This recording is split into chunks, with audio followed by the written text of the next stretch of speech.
ओम शांति। ये है बम्बई का चलाया हुआ प्रातः क्लास 8 जनवरी 1964।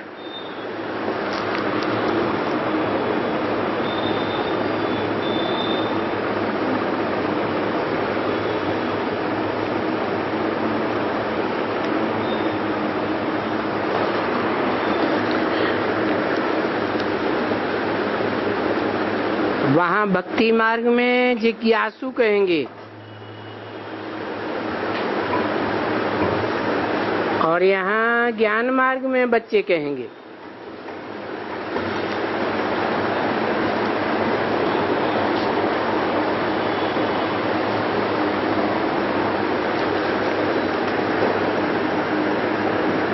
और कोई भी सत्संग में ऐसे नहीं कहेंगे।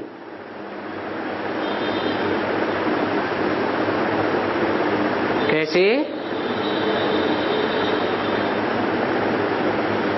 कैसे नहीं कहेंगे?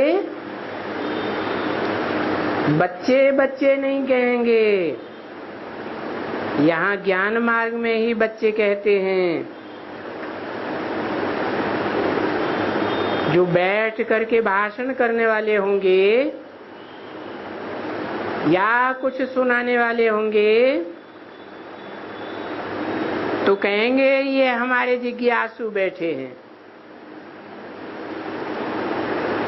या तो कहेंगे ये हमारे फॉलोअर्स बैठे हैं, या तो ये सभी जानते हैं कि बाप दादा या माता पिता बैठे हैं। तो देखो ये बिल्कुल ही नई बातें हैं ना। जो भी नया होगा ये बात को बिल्कुल नहीं समझेगा। वो समझेगा कि ये कोई महात्मा बैठा हुआ है। यहाँ कोई महात्मा तो है ही नहीं।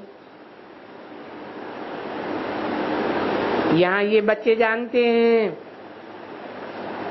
इनकी बुद्धि में है कि जो हमारा बेहद का बाप है वो आकर के हमको श्रीमत देते हैं, क्योंकि वो है श्रीमत।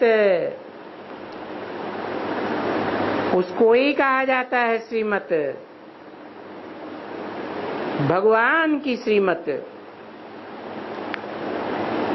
भगवान कौन सा?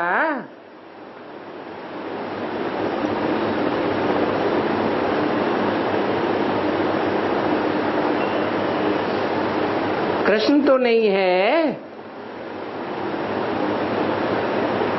उनको रुद्र कहा जाता है। किनको? भगवान को।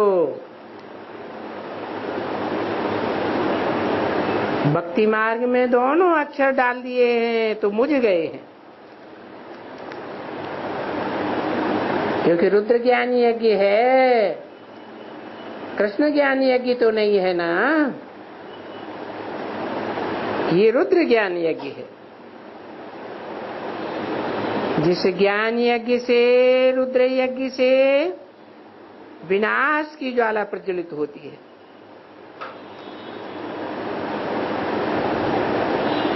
तो श्री रुद्र भगवान वाच,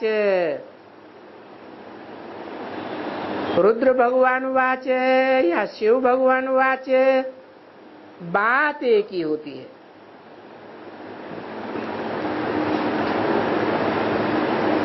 तो भक्ति मार्ग में ये भूल हुई है ना। यहाँ जो भी बच्चे बैठे हुए हैं उनको ये नहीं देखना है कि ये फलाना महात्मा बैठा हुआ है, क्योंकि उन सत्संगों में महात्माएं तो बदलते रहते हैं ना।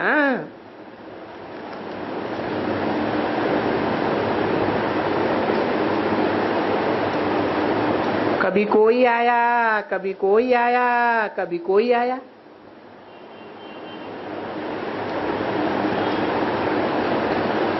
तो मनुष्यों की बुद्धि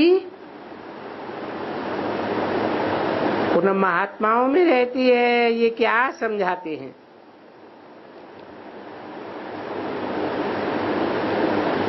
आज क्या समझाते हैं?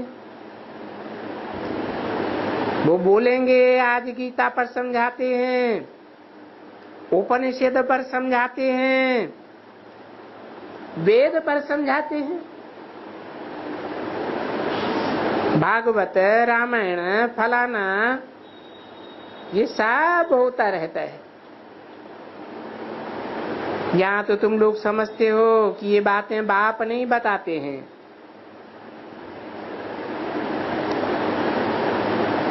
ये बाबा तो अपना परिचय देते हैं।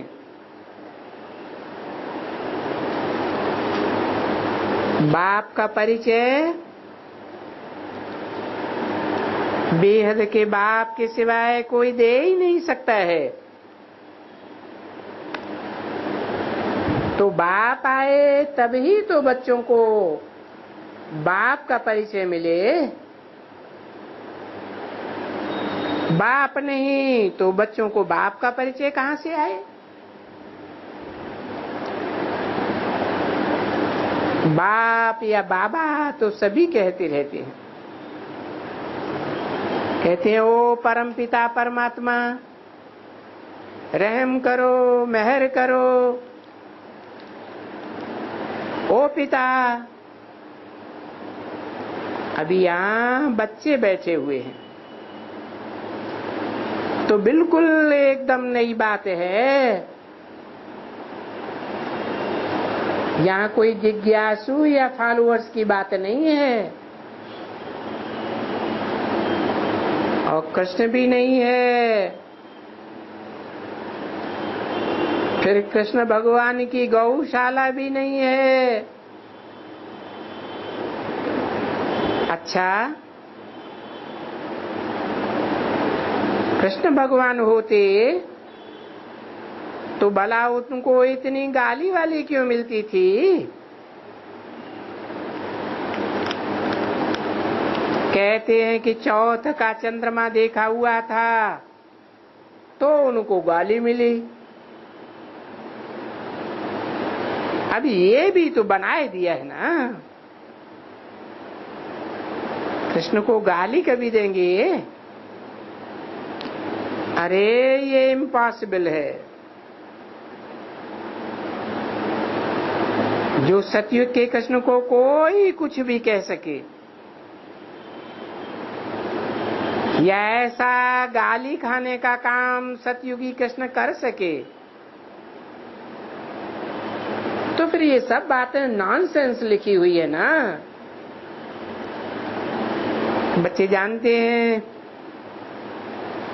कि जहाँ भी सत्संगों में जाते हैं वहाँ नॉनसेंस बातें ही सुनते हैं और नॉनसेंस बुद्धि, मूर्ख बुद्धि बनने के लिए जाते हैं। उसमें भी बड़ी मूर्खता क्या है? ये बाप बैठ बच्चों को समझाते हैं।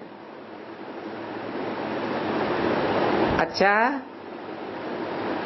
थोड़ा गीत हम बताते हैं, गीत भी सुनाते हैं। वैसे गीत सुनाने की बाप को कोई दरकार नहीं है।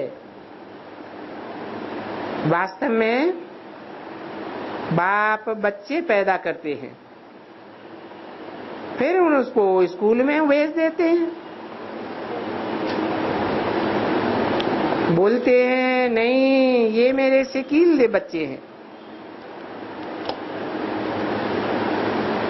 मैं स्कूल में नहीं भेजता हूँ, मैं ही इनको पढ़ाता हूँ।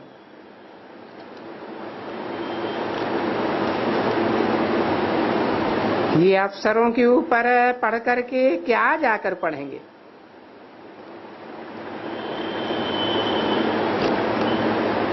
वहां तो वो ही पढ़ेंगे जो पढ़ते आए हैं। ये अलग ICS, BBC, अभी बाप तुमको क्या बैठकर पढ़ाते हैं? पढ़ाते हैं कि बच्चे तुम मनुष्य हो ना, और ये जानते हो ये सब नाटक है, और इस नाटक के हम एक्टर्स हैं। हम आत्मा यहाँ की रहने वाली नहीं है।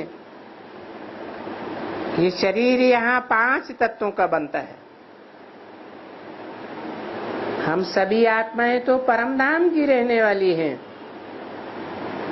जहाँ 5 तत्व होते ही नहीं हैं, जहाँ के बाप रहते हैं। जिस बाप को अभी दुख में याद करते रहते हैं, ओ गॉड फादर, ओ परमपिता परमात्मा रहम करो, तो भला क्यों कहते हैं? गुरु के पास क्यों नहीं कहते हैं रहम करो? नहीं, वो पुकारेंगे फिर भी वहां। 8 जनवरी 1964 की वाणी का दूसरा पेज। बाबा ने समझाया है ना कि ये बात तो अलग है। वो जो भी सन्यासी है, फलाना टेरा है, वो सब अलग अलग है। वो कहेंगे ये गुरु है, वहां नाम रूप है ना गुरु का, यहाँ फिर है शरीर। परंतु ये बोल देते हैं कि याद रख देना कि मैं इनमें प्रवेश कर रहा हूं, और मैंने बैठ करके तुम बच्चों को अपना परिचय दिया। परिचय दिया कि मैं कोई कृष्ण नहीं हूं। ये जो लिखते हैं कि कृष्ण ने गीता सुनाई, ये कहां से निकाला? तुम जब कहते हो कि रुद्र ज्ञान यज्ञ है, तो रुद्र तो निराकार हुआ ना, कृष्ण तो साकार हुआ। तुम ऐसे कैसे कह सकते हो? साकार जो अभी मनुष्य सृष्टि है, वो तो जन्म मरण में आती है, फिर सभी 84 के चक्र में नहीं आते हैं। और ना कोई मनुष्य जानवर बनते हैं, या कुत्ते बिल्ले बनते हैं, या फलाना बनते हैं। ये भी तुमको नॉनसेंस बात सिखला दी है। ऐसा बाप बैठ करके समझाते हैं, ये सब तुमको बेवकूफी समझाते हैं तुमको मूर्ख बनाने के लिए।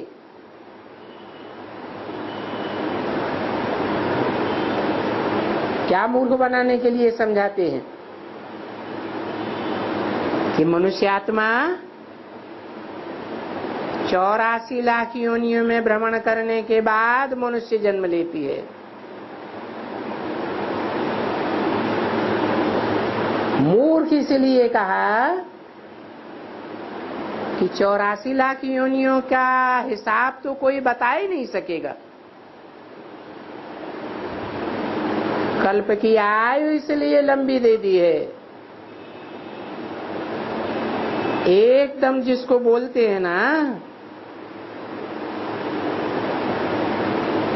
छस्सा माना बिल्कुल ही चट्ट खाते में।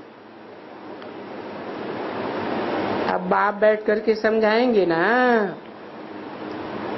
ये तो तुमको क्या बनाई दिया है। अच्छा तुम बताओ, तुम बोलते हो कि ये जो शास्त्र हैं अनादि हैं,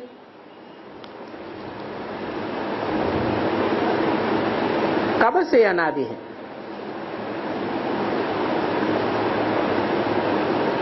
सतयुग में तो तुम मूर्ख नहीं थे।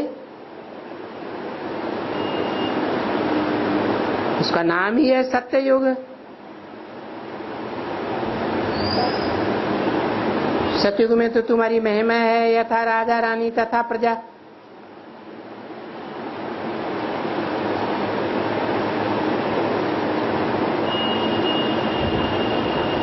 तो देखो, याद तो करो अपने भारत को।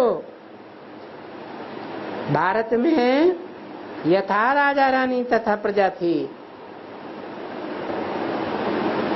ये सर्वगुण संपन्न सिर्फ राजा की महिमा नहीं है, यथा राजा रानी तथा प्रजा। यथा राजा रानी दैवी गुण संप्रदाय, सर्वगुण संपन्न, और फिर यथा राजा रानी नो गुण एकदम। अभी दुनिया में देख लो, कहते हैं मैं निर्गुण, आर्य में कोई गुण नहीं। तो यथा राजा रानी तथा प्रजा कह ही नहीं सकते हैं। तो फिर सभी प्रजा यथा राजा रानी तो नहीं हुए, उसमें सभी आ जाते हैं। बाप आकर समझाते हैं, देखो सभी कितने मूर्ख हैं। यानी ये कैसे हो सकता है कि मनुष्य कहते हैं बाप ने हमको ऐसी बातें बताई, पुकारते हैं, उनको ये मालूम ही नहीं पड़ता है कि बाप भी आया था। बरोबर शिव जयंती पर आया था।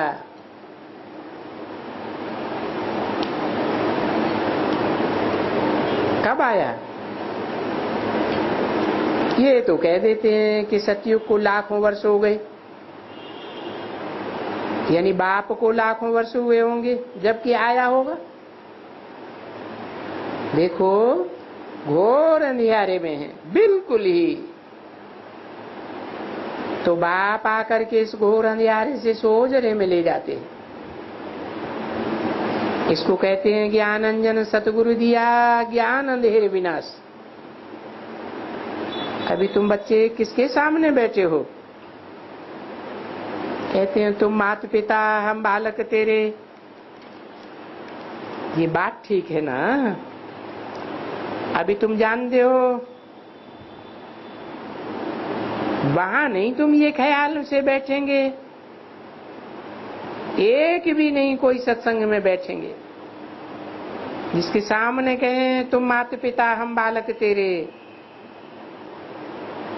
तुम्हारी सहज राजयोग और ज्ञान सिखलाने से हमको अथाह सुख मिलने का है।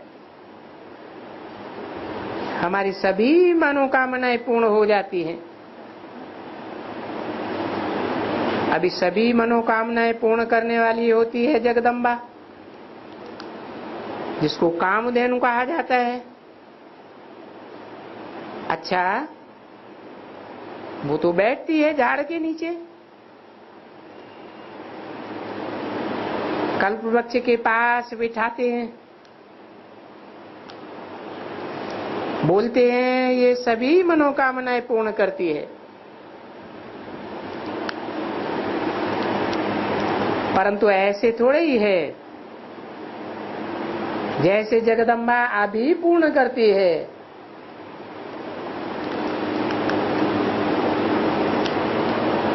हमको पुत्र चाहिए, मांगते हैं ना। तुमने कभी मम्मा जगदम्बा से मांगा है? मम्मा हमको आंखें खराब हो गई हैं, हमको बच्चा चाहिए, हमारा पति बीमार है, वो उनको दवाई दे दो। उनके आगे कुछ कहेंगे नहीं। तुम जानते हो कि ये वही जगदम्बा है, ये ह्यूमैनिटी में है ना। वो भी तो मनुष्य के रूप में देखते हैं, खाली उन्होंने 10 हाथ दे दिए हैं और ऐसे देवी बनाए दिए हैं, जैसे सरस्वती उनको बनाए दिया है, परंतु है तो नहीं। क्योंकि ये तो पढ़ाती है। 8:64 की वाणी का 3रा पेज। तुमको समझाया भी जाता है कि बच्चे अभी बाबा आया हुआ है तुमको ले जाने के लिए। तुम किस लिए भक्ति करते हो? तुम भक्ति करते हो भगवान से मिलने के लिए, परंतु तुम सभी भगवान के पास कहां आकर के कैसे जाएंगे?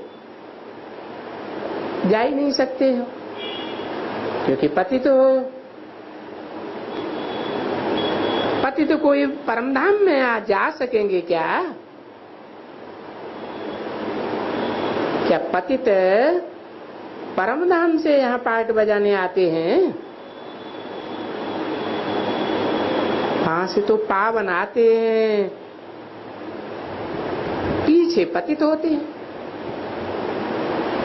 माया पतित करती है, पतित बनाई देती है, तो तुम उड़ेंगे कैसे? देखो, बाप बच्चों से पूछते हैं कि तुम पतित जाए कैसे सकेंगे? कोई एक भी नहीं जाएंगे, क्योंकि ये सारी दुनिया पतित है।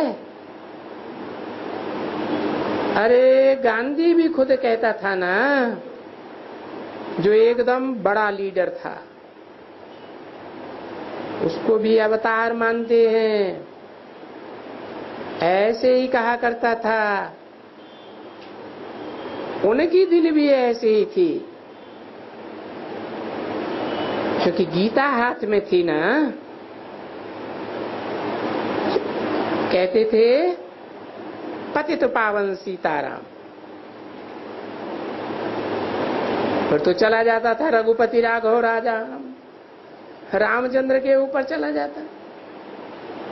जैसे वो सुना था अपने साधु संत महात्माओं से, वैसे ही वो भी ताली बजाता था, हाथ में फिर भी गीता, मुख से बोलता था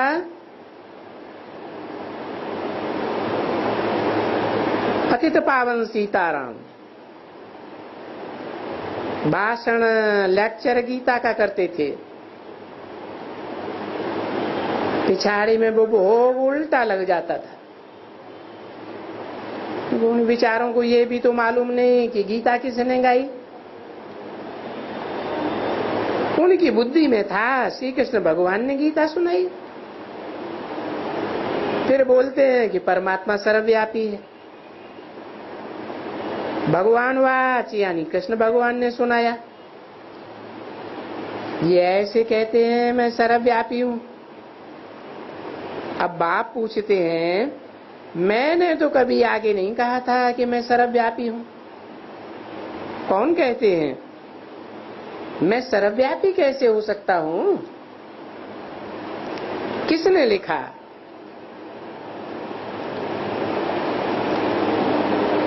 कृष्ण। गीता कृष्ण ने नहीं सुनाई थी, मैंने सुनाई थी। तो मैं ही जानता हूं।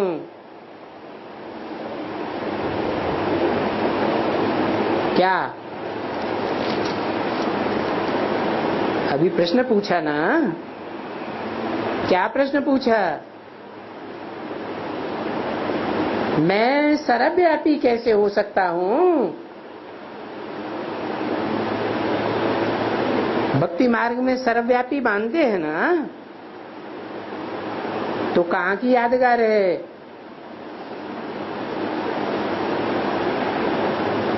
हैं? भक्ति मार्ग में जो भी गायन पूजन यादगार होते हैं, यादगार कहां की है? संगम युग की। तो संगम युग में ऐसा कौन सा समय होता है जो भक्ति मार्ग में सर्वव्यापी की बात चल रही है? बाप कहते हैं मैं तो सर्वव्यापी नहीं हूं। मैं कहां व्यापी हूं? कहाँ का वासी हूँ? मैं तो परम धाम का वासी हूँ। परंतु मैं ये बात सुना सकता हूँ कि सर्वव्यापी कैसे था। जिस तन में प्रवेश करता हूँ उस शरीरधारी को अंत समय में जब सारी दुनिया का विनाश होता है तो सब याद करते हैं। सबकी बुद्धि में कौन बैठ जाता है? निराकार बैठता है, बिंदु बैठता है, यह बिंदु जिसमें प्रवेश करता है वो बैठ जाता है।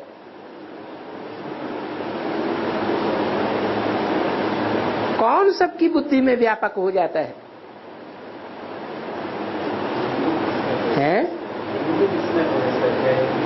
बिंदु परमपिता शिव जिसमें प्रवेश करते हैं वो सारी दुनिया की बुद्धि में व्यापक हो जाता है।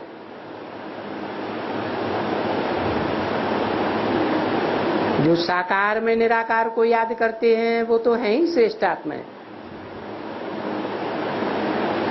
जो सिर्फ निराकार को याद करते हैं उनकी बुद्धि में भी साकार ही बस जाता है। अंत समय की बात है, अंतकाल का ही गायन है। अब कृष्ण इन बातों को क्या जाने?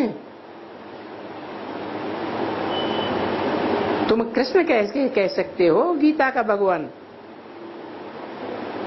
जब कृष्ण ही नहीं है तो जो लिखा हुआ है वो सभी रंग है। मैंने तो कभी नहीं कहा मैं सर्वव्यापी हूं।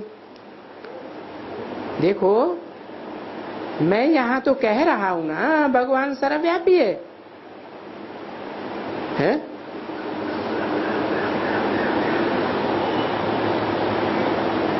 कह रहा हूं नहीं?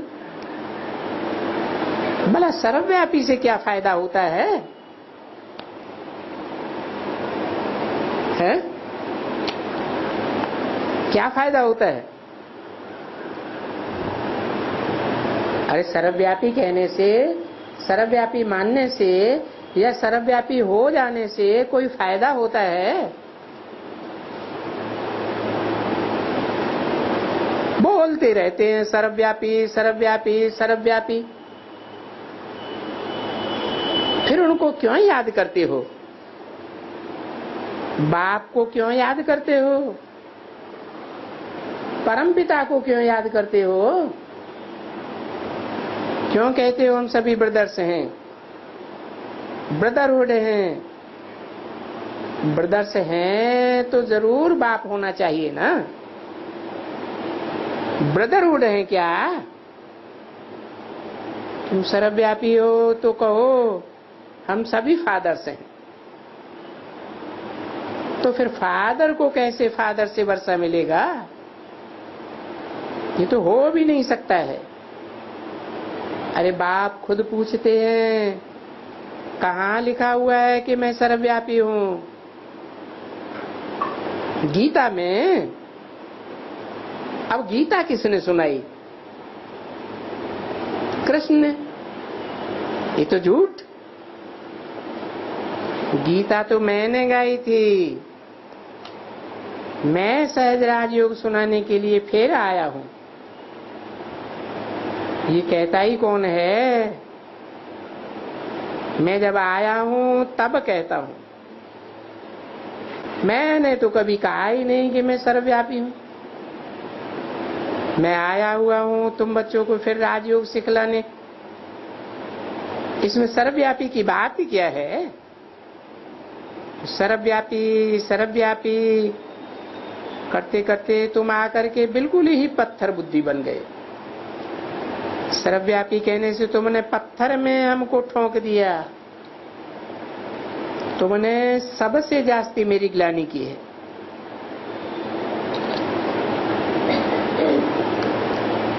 इसलिए पत्थर बुद्धि कौड़ी तुल्य बन गए हो। ये ड्रामा है। फिर भी ये ड्रामा तुमको ऐसा ही पत्थर बुद्धि बनाएगा। ड्रामा है ना। अभी आया हूं तुमको समझाने के लिए कि मैं सर्वव्यापी नहीं हूं ना, मैंने कभी कहा है। और फिर ये शास्त्र लिखे हैं मनुष्यों ने, परंपरा से ये ज्ञान चलता नहीं है। इस्लामी है, परंपरा चलता है, क्योंकि वो रचयिता है अपने धर्म का। सो भी सिर्फ अपना धर्म रचता है, करता तो और कुछ भी नहीं है। न बौद्ध, न इस्लाम, न क्राइस्ट, न ब्रह्मा, न विष्णु, न शंकर या फलाना कुछ भी काम के नहीं है।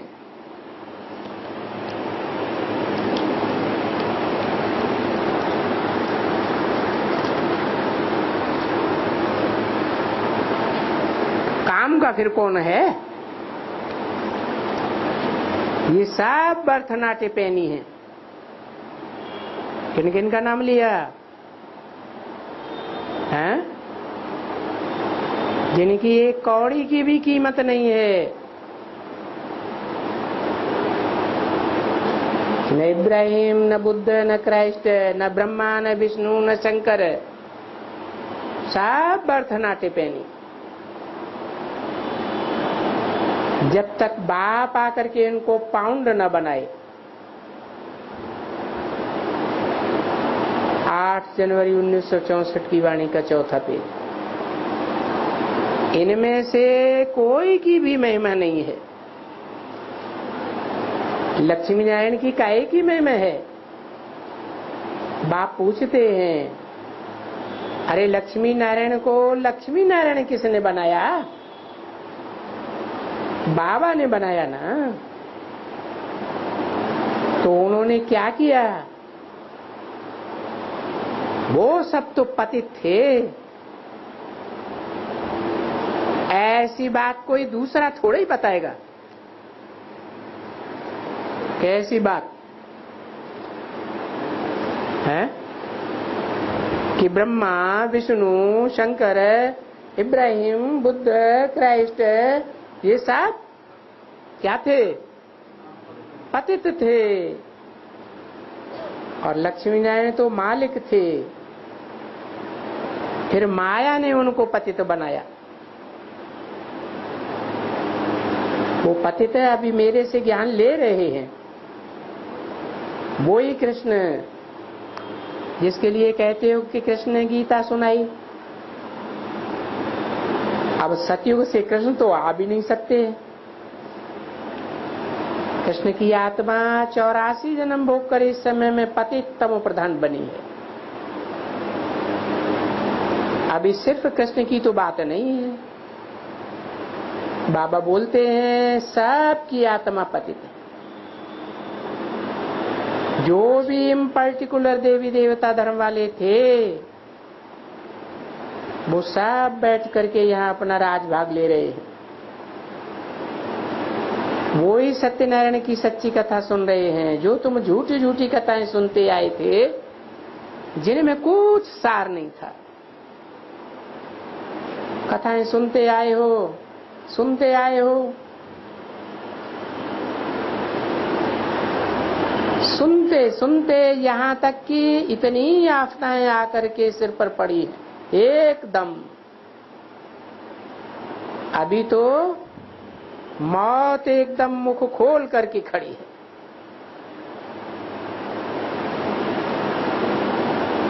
वो शंकर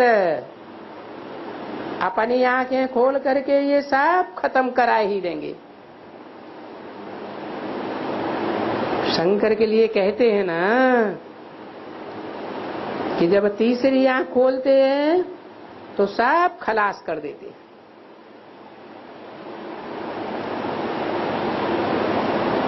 तो वो इस समय में है ना। कौन कौन इस समय में है ना? किसकी बात हो रही थी? है? अरे शंकर की बात हो रही थी ना। वो इस समय में है ना,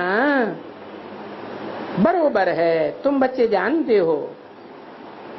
तो बाप ब्रह्मा द्वारा स्थापना कर रहे हैं, यहाँ तो कोई प्रश्न ही नहीं उठता है। ये गैया किसकी हैं? ये तो शिव बाबा की गैया है ना। तो ब्रह्मा के तन से गैयों को घास खिलाए रहे हैं।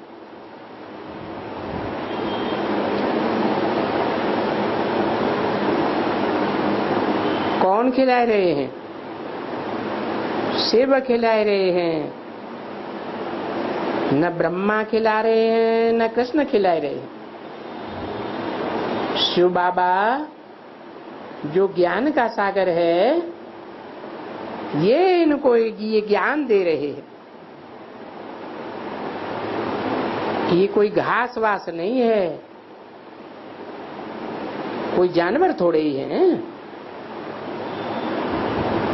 काहे का ज्ञान? राजयोग और ये सृष्टि चक्र का ज्ञान। बहुत ऐसे शास्त्र हैं जिनमें चक्र लिखा है, चक्र दिखलाया है, परंतु कोई ने आयु लाखों वर्ष 10 लाख वर्ष कर दी। अभी आजकल कई निकले हैं जो बोलते हैं नहीं 5000, कोई 5500। अभी आस्ते आस्ते खुलते जाते हैं।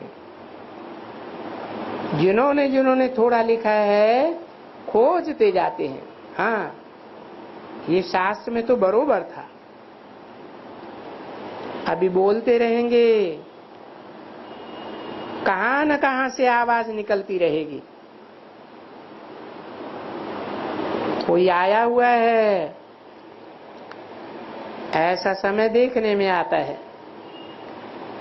कोई आया है, अभी कोई कृष्ण तो नहीं आएगा ना। जो भी देवी देवता हैं वो सभी पतित हैं, एकदम बर्थ नाटे पैनी, कोई काम की नहीं। भले मंदिर में बैठे हुए हैं, परंतु वो तो पत्थर की मूर्ति है। उनकी आत्मा कहाँ है? मनुष्य समझते हैं कि आत्मा बैकुंठ में है। अरे बैकुंठ में कहाँ बैठेगी? बैकुंठ तो अभी दुनिया में कहीं है ही नहीं। बैकुंठ तो इसी दुनिया में होता है ना। यहाँ कहाँ है उनका शरीर? उनकी जीवात्मा कहाँ है? लक्ष्मी नारायण की जीवात्मा कहाँ है? हाँ, वो थी तो कहाँ गई है? पर उनको 84 जन्म तो भोगना है ना। सबसे पहले नंबर में सो भी कृष्ण का नाम लेते हैं, क्योंकि नहीं तो मनुष्य मुझाए देते हैं। राधे कृष्ण सो ही लक्ष्मी नारायण पूरे 84 जन्म भोगते हैं। और यथा राजा रानी तथा प्रजा, जिन्होंने पूरे 84 जन्म भोगे वो ही पहले आकर के फिर राज भाग लेंगे और दूसरे साहब को उसके पीछे आना है, क्योंकि इतने जन्म नहीं भोगते हैं। कौन?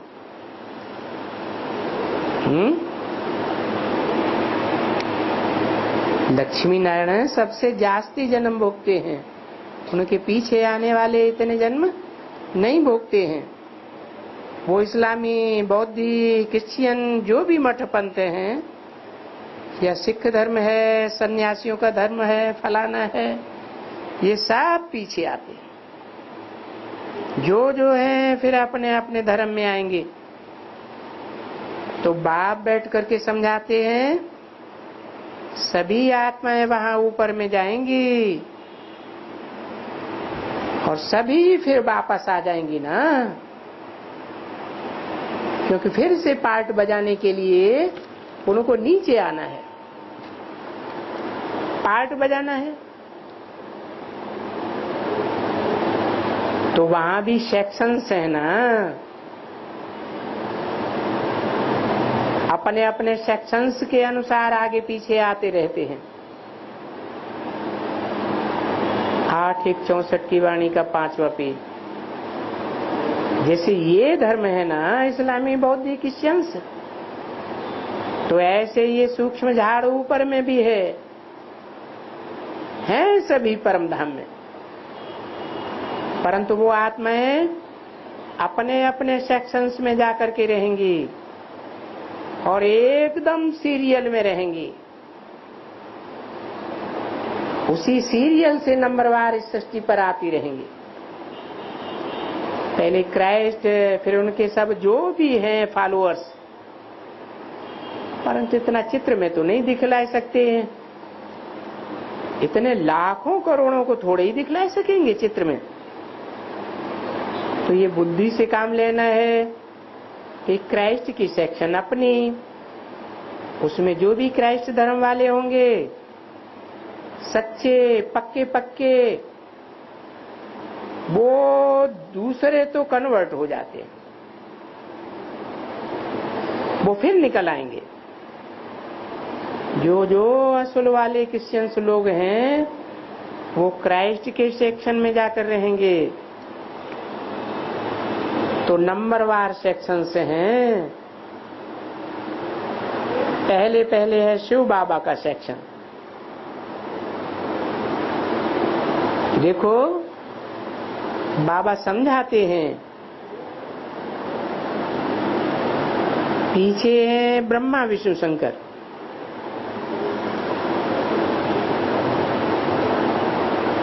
पीछे आओ नीचे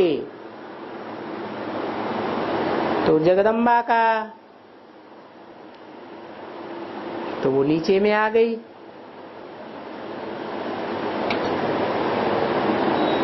वो तो संगम युग की आ गई ना,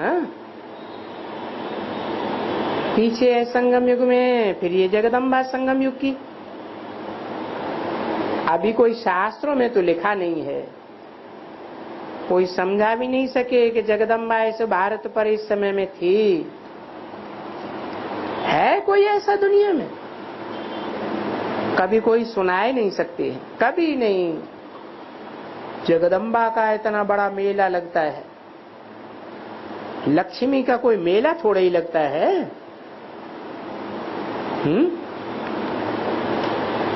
किस बात की यादगार है?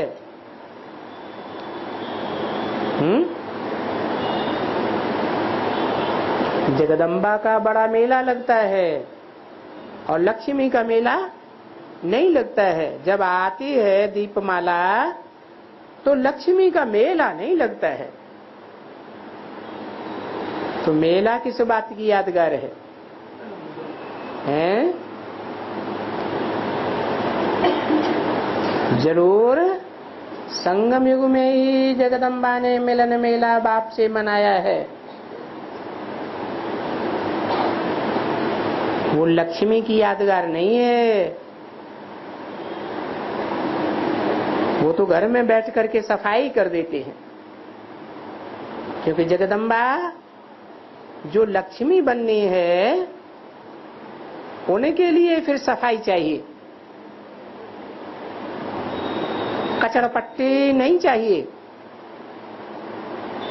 तुम ब्राह्मणों के लिए जो देवता बनने वाले हैं उनको आना है ना नई दुनिया में, तो सफाई चाहिए। तो ये है बेहद की सफाई। वो हद की सफाई हर एक घर घर में करते हैं। कहते हैं कि आज लक्ष्मी आएगी। भारत में ये रस्म रिवाज है, ये कहां से चली आती है? ये सारी भारत में जो रस्म रिवाज, यादगार, गायन, पूजन चलते चले आ रहे हैं, वो कहां की यादगार हैं? और कोई धर्म में रस्म रिवाज नहीं है।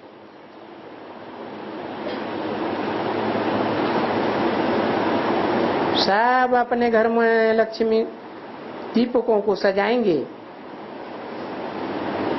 फिर क्या करेंगे? लक्ष्मी का आवाहन करेंगे, पैसा तिजोरी में या कहां भी रखेंगे, ये बढ़ जाए, धन बढ़ जाए, ये भावना रखेंगे और लक्ष्मी को याद करेंगे। बस जैसे रावण को बरस बरस लाते हैं, वैसे लक्ष्मी से बरस बरस कुछ न कुछ मांगेंगे। जगदम्बा के लिए ये लिखा हुआ है, लक्ष्मी के लिए कभी नहीं कहेंगे कि सभी कामनाओं को पूर्ण करने वाली है?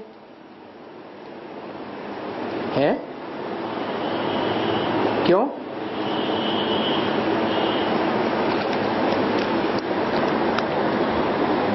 लक्ष्मी सभी कामनाओं को पूर्ण करने वाली क्यों नहीं है? और जगदम्बा सभी मनोकामनाओं को पूर्ण करने वाली क्यों है? तो दोनों में श्रेष्ठ कौन है?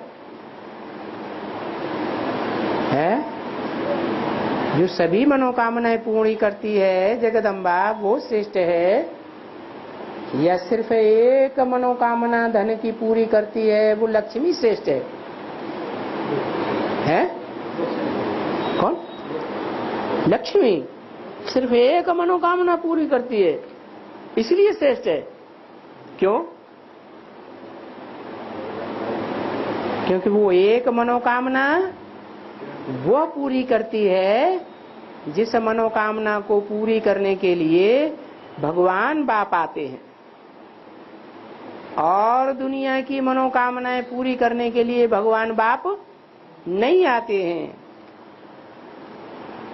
देखो कितना फर्क है। महिमा माताओं की करनी चाहिए। सन्यासियों ने बहुत तिरस्कार करके लिख दिया है अपने अपने शास्त्रों में, समझाया है कि भारत जब वाम मार्ग में जाता है तब रावण राज्य शुरू होता है तो एकदम हाहाकार मच जाता है, बिल्कुल ही अर्थ के एक हो जाता है। तो फिर इसको थमाने के लिए, पवित्र रखने के लिए ये ड्रामा के अंदर निवृत्ति मार्ग वालों का पार्ट नुदा हुआ है।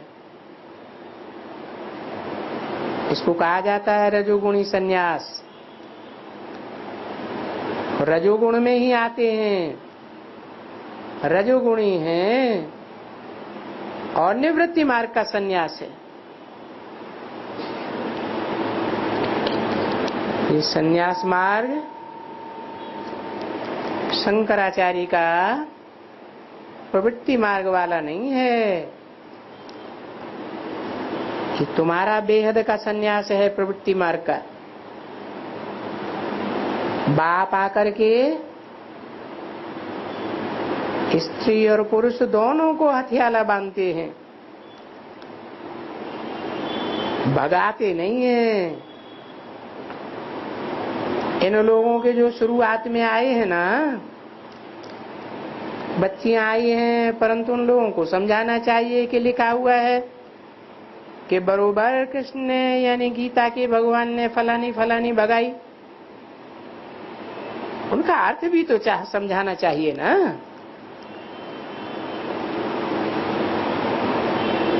है कृष्ण भगवान ने फलानी फलानी को भगाया, किनका किनका नाम आता है, उनके नाम प्रसिद्ध है ना शास्त्रों में, जिनको भगाया। कौन कौन? कहते हैं रुक्मिणी को भगाया, सत्यभामा को भगाया। अब समझाना चाहिए ना, क्यों भगाया है? राधा के लिए कहते हैं भगाया, राधा के लिए नहीं कहेंगे भगाया। अच्छा, भला भट्ठी कहां से बनी? भट्ठी भी तो लिखी हुई है ना, ज्ञान की भट्ठी जिनमें पक्के हो गए, तो ये ज्ञान की भट्ठी है ना, कोई ईंटों की भट्ठी तो नहीं है ना। उन लोगों ने तो ईंट की भट्ठी समझ लिया। बिल्ली के पूंगरे अंदर में बैठे थे, ईंटें पक गईं तो बिल्ली जीते जी निकल आई। अब देखो ईश्वर की कुदरत, ये कुदरत है ना ईश्वर की।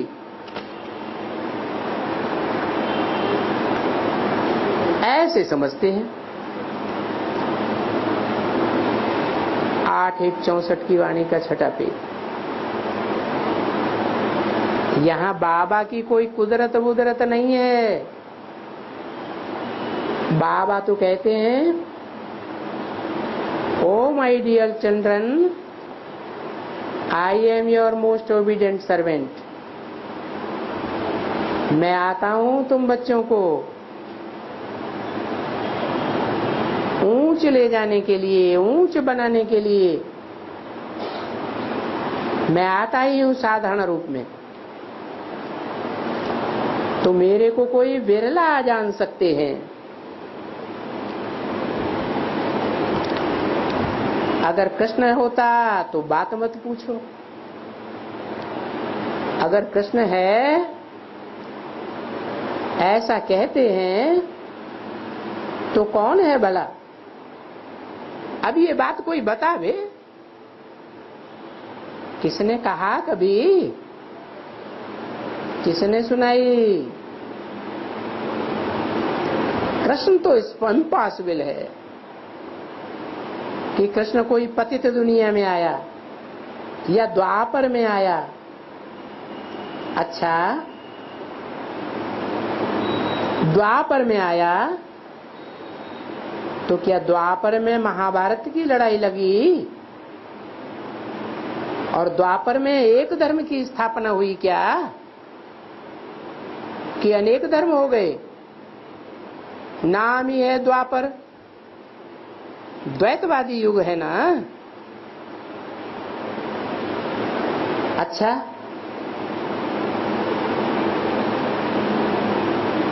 ये बात तो बिल्कुल ठीक नहीं है। ये भी तो बिल्कुल रंग है ना। द्वापर के पीछे तो कलयुग आता है, तो एक धर्म की स्थापना कहां हुई? सद्धर्म की स्थापना कहां हुई?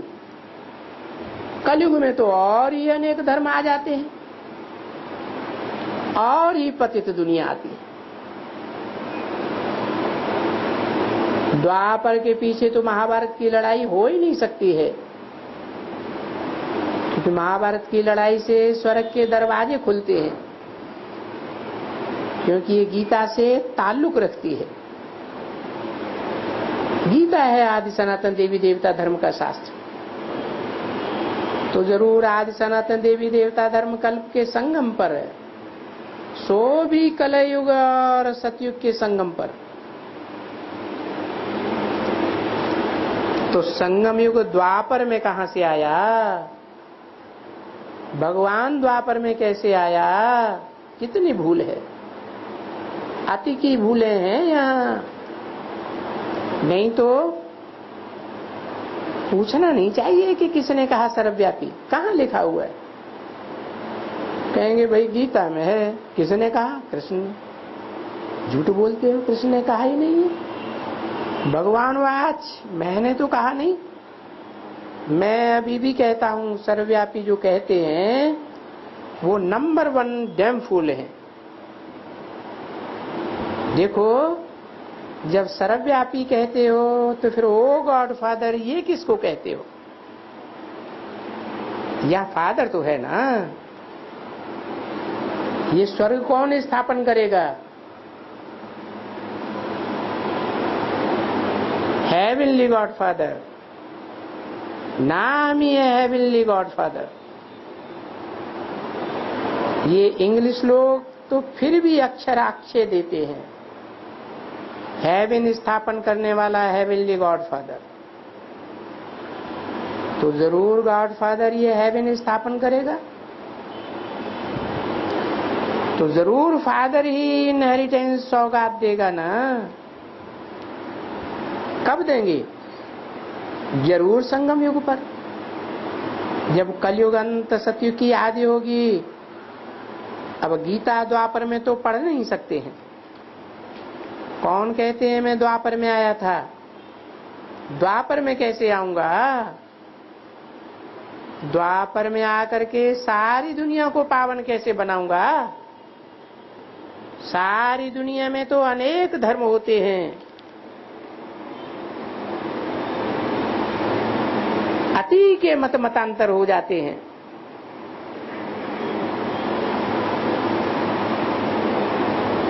तो मैं जरूर कलयुग अंत में आऊंगा। द्वापर में आना ये तो हो ही नहीं सकता है। द्वापर के बाद तो और ही पतित बनते जाते हैं कलयुग में, और पतित बनना ही है, कोई को वापस जाने का नहीं है।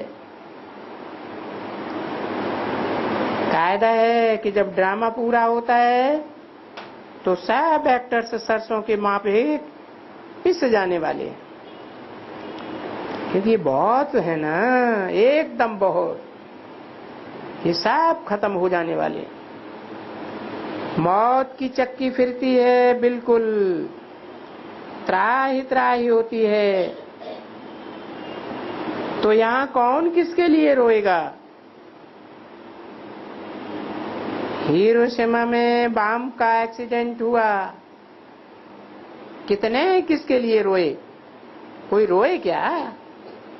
सभी माँ बाप, बच्चे, जो भी घर के अंदर थे, सभी के एकदम खत्म। तो कौन रोएगा? किसने किसके लिए रोया? किसने पिंड बढ़ाए और किसने बैठ करके ब्राह्मण खिलाया? कुछ भी नहीं।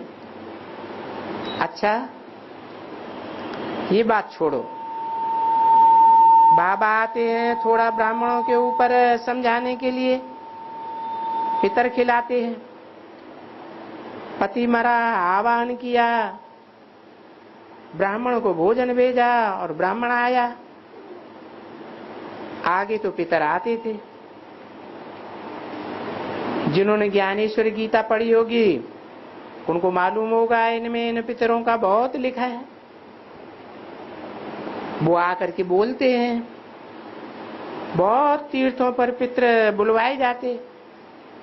अभी तो आजकल कोई को बोलते भी होंगे। अच्छा, जब ब्राह्मण आते हैं वो समझते हैं हमारे पति की आत्मा आई। पति की आत्मा आई तो शरीर के सहित तो नहीं आएगी ना, क्योंकि शरीर तो खत्म हो गया। 8:1 की वाणी का 7वां पेज। जरूर पति की आत्मा आई है तो ब्राह्मण द्वारा पति को भोजन दिया, ब्राह्मण द्वारा ही देंगे, कायदा ही है। पति को बुलाया है, उस समय मैं जब बैठ करके खिलाती है तो वो किसका ध्यान धरती है? पति का ध्यान धरती है। अब पति का शरीर तो चला गया, बाकी रही आत्मा। तो जरूर उनमें आत्मा का आवाहन होता है। जो बैठ करके खाते हैं, कभी वो कहते हैं तृप्त हुआ, तो आत्मा सच सच बोलती है कि हाँ मैं तृप्त हुआ। यानी ये ड्रामा में है। ये कहां से आई आत्मा उस ब्राह्मण के शरीर में? भावना है ना, तो उनको भावना का थोड़ा भाड़ा मिल जाता है, और बोल भी उसी के पीछे, उसी के बोल होते हैं ना। ये ड्रामा में नूंद है पहले से, आत्माएं कैसे हो गई? कहां से ये आत्मा आई और किसमें थी? क्या वो मर गया जो इसमें आई है और बोलती है? तो ये सब रस्म रिवाज कहाँ की है? क्योंकि बाबा जो यहाँ आते हैं वो भी तो इसमें आकर के प्रवेश करते हैं, और कभी कभी यहाँ बच्चों में भी प्रवेश करके किसको दृष्टि भी देते हैं, क्योंकि उनको ये सर्विस करनी है। कोई जिज्ञासु अच्छा है, बच्चे में इतनी ताकत नहीं है, उनका बहुत भला होना है, तो बाबा जाकर के उनमें भी समझाने के लिए प्रवेश कर जाते हैं, क्योंकि अभी बच्चे हैं ना, अभी पतित और पावन की तो बात ही नहीं है। पतित तो सभी हैं, प्रवेश करके मुरली भी चला देंगे, उनको बैठ करके दृष्टि भी दे देंगे, ज्ञान में भी चले जाएंगे। ज्ञान में चले जाते हैं, शिव बाबा की याद में बैठते हैं, उनको यहाँ डायरेक्शंस तो मिलता है कि शिव बाबा बैठेंगे। जब वहां ही उन लोगों को ये ब्रह्मा का दीदार कराया है, कृष्ण का दीदार कराया है, जब कृष्ण का दीदार हुआ जैसे कि बैकुंठ में बैठे, प्रिंस देखते हैं, बालक देखते हैं, तो घर बैठे भी बाबा इस समय में ये सब दिखाते हैं। तो इन्होंने कोई तपस्या थोड़े ही की है, ये तो बहुत हैं, ढेर के ढेर। उन्होंने कोई नौदा भक्ति थोड़े ही की है जो उनको साक्षात्कार हुआ। बाप आया हुआ है तो आकर के वो बच्चों को सिखलाते हैं कि जाओ, ब्रह्मा है उनके पास जाएंगे तो तुमको वहां का मालिक बनाएगा, प्रिंस और प्रिंसेस बनाएगा, जाओ उनके पास। तो वो ब्रह्मा का भी बहुतों को दीदार कराने वाला है। कहाँ की बात बताई?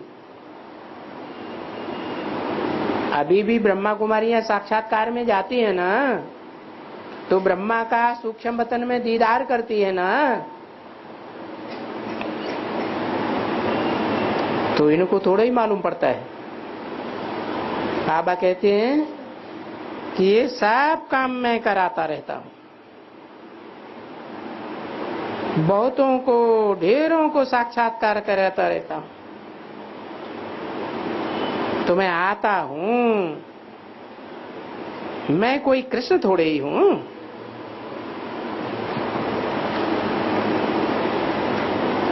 ओम शांति।